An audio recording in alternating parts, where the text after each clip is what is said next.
Chapter 2. Not all that much. There's not all that much wood to split and stack. No more than a cord. But Red's wife Rose, as big boned as her husband, makes like we got enough done to heat their cabin and stoke their cook stove for a year. Come on in now, boys, she says. I finish washing at the pump. Then I take out my comb and run it through my hair a dozen times, just to make sure my hair's not tangled, but slicked neatly back. Ready? Pop says. I nod and we follow the sweet aroma of home cooking inside. I'm served a big slab of cornbread. I eat it slow, sopping up the gravy from the squirrel stew she spooned into tin plates for each of us. Thank you kindly, ma'am. Those are the only words out of my mouth the whole meal, but they are sufficient to earn me a second piece of cornbread. Try to be a gentleman at all times. That is part of the second rule of the ethical code. I do my best to live by it. The sun is a few fingers past the top of the sky when we finish eating. There is no time for us to boil up, but rinsing and wringing out our shirts at the pump renders us presentable enough for polite company. The sun is warm enough to dry our shirts as we walk. Off we go, Cal, Pop says, shouldering his bindle. I nod and we start off. Pop is just tireless when we walk together. Miles fall away under our marching feet. It is still 2 hands from sunset when we come in sight of Pop's destination. It's a small farmstead. It's not within Rustburg proper, but at the outskirts of the little town, where there's mostly fields and farms. Pop stops at the rail fence 100 yards from the house. Between the house and fence is a field of cotton. White plumed stalks wave at us like little hands as a wind comes up. Pop is shaking his head. He's studying 3 hobo signs scratched into the corner post. They are no more than a foot from the ground, not where a member of John Q. Public would look. The first sign, older by the way it's weathered, is a square, missing its top line. It's the sort of sign a hobo loves to see. It means this is a safe place to stop for the night. But the second 2 signs, more recent, are ominous. The first of those newer symbols is a square with a slanted roof and an X drawn through it. The second is a triangle with 2 raised hands. Dang and blast, Pop says. It's as near to cussing as he ever gets. I nod and look back down the road. Time for us to start patting the hoof. Pop shakes his head. Nope, Cal, he says. Let's see if we can set this right. You stay back of me. We walk up the driveway that leads to the small farmhouse. It has a single story, no more than 4 rooms by my estimate. I do as Pop says. I stay back, but not too far. If someone suddenly comes out that door with a gun, my plan is to push Pop aside and try to duck the shot. With that bad leg of his, he can't always move that fast. I take care of you, you take care of me. As we walk, I'm thinking about those signs we saw. I'm feeling perturbed about whoever the tramp was who did the homeowner wrong. This is a person who was friendly to Bose before, but now is no longer open to honest men of the road such as us. That second sign, the one of a house with an X through it, meant the hobos were no longer welcome. The third one, that triangle with 2 hands on it, that was even worse. It meant the homeowner. A homeowner with a gun. Had the one who turned this place unfriendly been a thief? It was surely no real Bo. Us honest to Pete hobos follow the code and work for what we get. More likely it was a tramp. Someone too lazy to work and apt to steal your boots while you was sleeping. We're now within sight of the front door. So far, there's been no barking from a dog and no shout of, "Clear out, bums," from anyone inside. That's good, unless they're waiting for us to come close enough to get a better shot at us. The screen door opens just a crack, but that crack is plenty big enough for what appears to be the barrel of a rifle shoved through it. "Mosser," Pop says, his soft voice. "Saw too many of them pointing at me in France." He reaches a hand back to stop me from doing anything. "Stay back, Cal." I should do something, but what? Go away, you two. You got no business here. Go on, before I shoot you. The only good thing about what was just shouted at us, in a woman's high voice, is that what we heard was words and not the crack of a German rifle. Edith, Pop calls out. That you in there? The barrel on the gun drops. I catch a glimpse of a face peering out above it. Who are you to know my name? The woman says. Her voice is more quizzical than challenging now. It's Railroad Will, Pop says. His voice turns sing-song. Child of the open road, heir to the throne of the wind, the same son of the soil who served side by side of your husband Sam in the war to end all wars. Will Black! The door swings wide open and a woman comes running out. She throws her arms around Pop, almost braining me with that rifle in her right hand. Pop carefully extricates the rifle from her grasp without removing her arms from around his neck. He hands the gun to me. I hold it carefully. Parade rest. Edith, he says, her feet not touching the ground as she hangs about his neck like some sort of scarf. You are looking well. The Edith woman leaves go of her hold, plops down on her own feet, and reaches up her left hand to push a thick lock of brown hair back over her forehead. Why, thank you, Will Black, she says. I just speak the truth, Pop replies. They stand there a moment. Makes me feel awkward. It's as if there's something between them that goes a ways, back a ways. Something they don't seem to need to talk about because both of them know it so well. And who is this? The Edith lady says, suddenly turning her eyes on me. Pop swings his chin my way, the gesture he does instead of pointing a finger the way most do. Meet my boy, Cal, he says. The finest companion any traveling man could hope to have by his side. It makes me proud to hear Pop say that. His voice is so sincere. I stand a little straighter, swing the rifle from parade rest up to shoulder arms, and snap a salute with my right hand. Yes, sir, I say. That brings a grin to Pop's face and an outright laugh from Edith. It's a pleased laugh, not her laughing at me. Well, she says, and who taught him that? Give Mrs. Euler back her gun, Pop says in reply. I try to hand her the gun, but she shakes her head. No, she says, smiling at me, you bring it on in with you. It's not loaded anyway. I know, ma'am, I say, opening it to show the lack of any shells in its reach. That broadens the smile which seems to be a natural expression on her face. Come on in, she gestures at the door. There's a chicken stew on the stove and mince pie in the oven as well. More than a widow woman can eat by herself. As we sit at her kitchen table, she small talks about her little farm, how the hired man who comes by 3 days a week is a good enough worker, how the chickens, Sam's Plymouth Rocks, have been laying their eggs good and regular, how that big field of cotton is leased out to a man she calls the Colonel, who pays her a fair enough price for the use of 60 acres. Pop listens, nodding his head now. He is paying careful attention to her words, as if his life depended on them. Whenever she seems about to falter, or lifts a nervous hand to push back that thick brown lock of her hair, he speaks a word or two of encouragement. Yes, go on. I see. That is one of the things I admire about Pop. He has a way of paying attention that makes people feel good about themselves. I'm not sure where he learned that, but it's something I intend to emulate whenever I have the opportunity. There's nothing fake about it. He's not just pretending to be interested, even in things that might seem boring. He just finds people interesting. Finally, Miss Euler reaches a point where her words finally run out, like a pot from which the last drop has been poured. Like the actual empty coffee pot from which she has poured no fewer than 4 cups for Pop over the last hour. She takes a breath, looks around the kitchen, sighs. Time I set the table, you two go wash up, she says. As I reach for the pump handle, Pop holds out a hand to stop me. Sam Euler, he says. He's looking over his shoulder toward the house. I wait, knowing there's more about to be said, but instead of speaking, he just points with his chin over by the woods behind the house. I see right away what is there. We walk over to it together.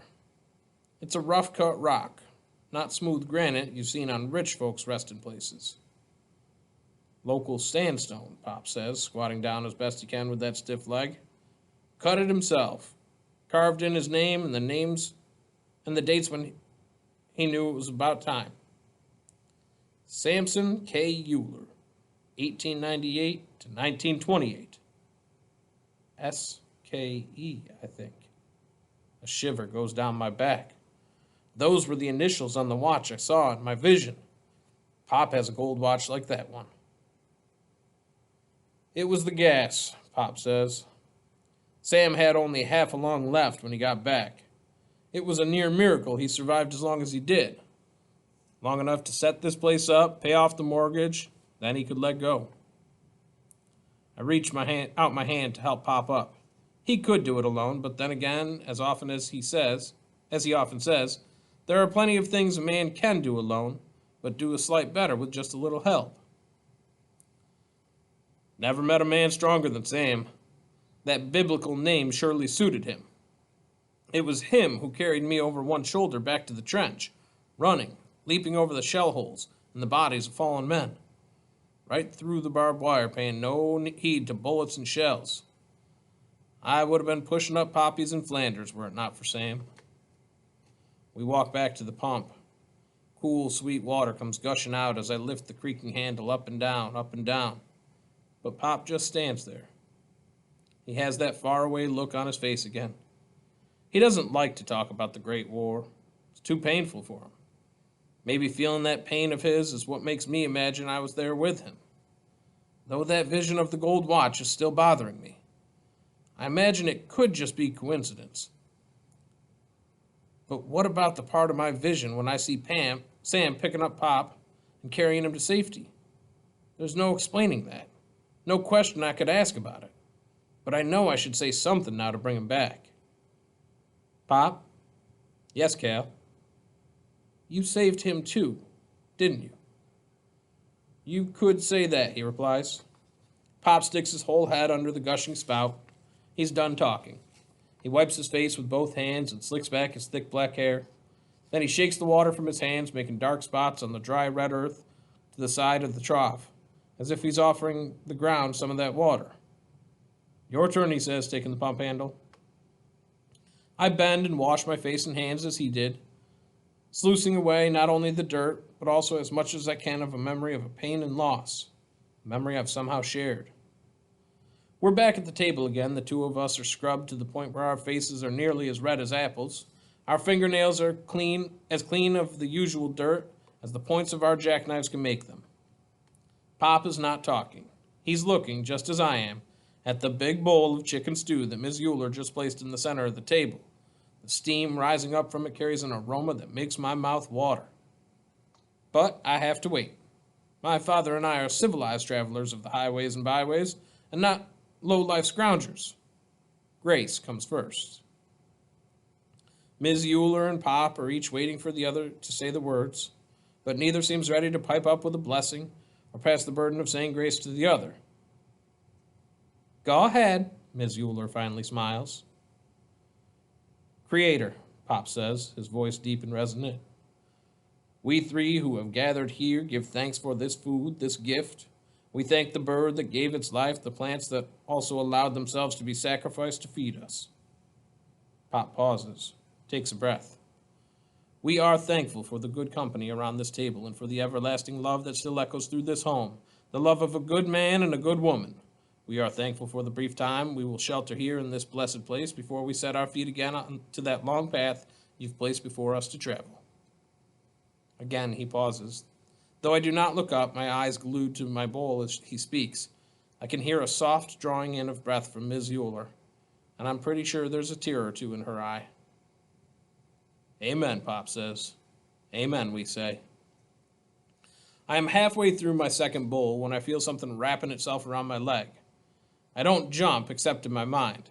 The last time I felt something like this was at a jungle camp near the railhead, the outskirts of Tucson, Arizona. 2 months ago it was. Pop and me having ridden the rails south to escape the harshness of a northern winter by seeking that balmier climate. A feeling like a long hand pressing on my ankle, moving around, up, tightening. Then a soft hiss. Don't move, son, Pop's voice whispered. I heard it. I opened my eyes to look down, lifting my head only a hair. All I saw at first was Pop's shadowed figure crouching, outlined by the glow of the campfire behind him. Then he struck a match and chuckled at what the light disclosed. It was a snake, all right, a big one, but even in the small amount of light cast by the lucifer, we could see its smooth tail and the shape of its head. It was not a rattler. Bull snake, Pop says, his hands gently uncoiling it from around my calf. Come to warm itself up some. It wrapped around his arm, its head raised to look at him as he lifted it.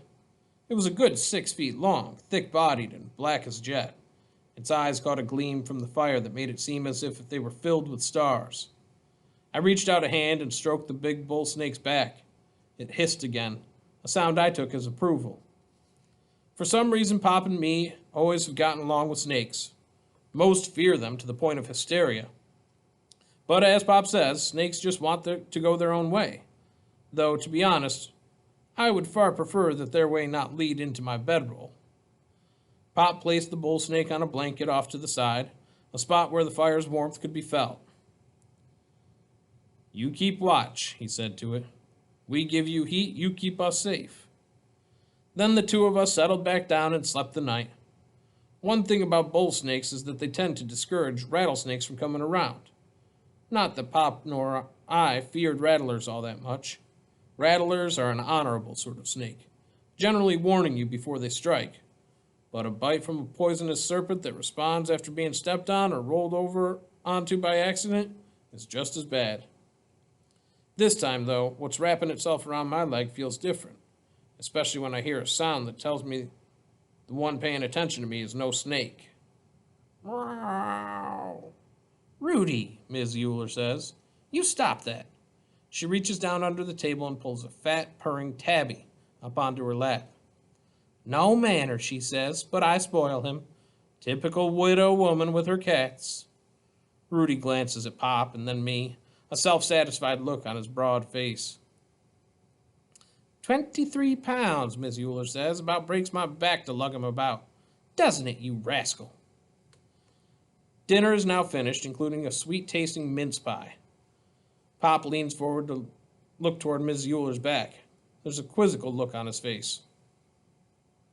Will Black, she says, what are you staring at? Pop shakes his head. That pie was so heavenly, he says, I thought for sure it had to be prepared by an angel. I was just looking for your wings. Ms. Euler laughs out loud, and Pop and I join in the laughing. That sort of gentle joshing is typical of my father. It is one of the reasons why those who know him are always glad to see him appear. Ms. Euler rubs her face with her apron. It feels good to laugh again, she says. I am right glad that you and your boy stopped by, Will. You know Sam never stopped talking about you. Pop looks down at his hands. I wish I could have seen him more often, but... He pauses a moment before speaking the words I've heard him say 100 times or more. We never know where life is going to take us. True enough, Ms. Euler agrees. You been having some trouble with tramps, Pop asks, saying that last word as if it brings a bad taste in his mouth. Indeed I have, she says. But how'd you know that, Will? Pop does not mention our hobo signs. No need for anyone outside of our society of Knights of the Road to know. Well, he says, getting welcomed by the barrel of a rifle was a bit of a giveaway. Steal from you? Ms. Euler nods, pressing out her lower lip as she does so. 3 chickens thus far. My best butcher knife I had left on the back porch, and an iron kettle I could ill afford to lose. How long ago? The tone of Pop's voice has changed now from idle questioning to focused intent. 2 weeks ago was the first chicken. I would have thought it was a fox or a weasel if I had not seen the footprints around the coop. The knife was next to vanish a day or so later. That was when I started keeping watch and keeping Sam's gun at the ready.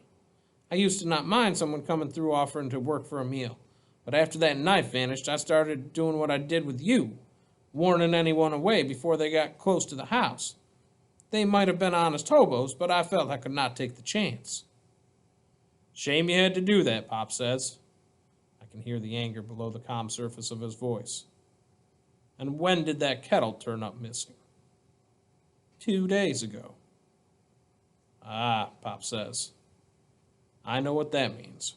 We are for certain going to do something.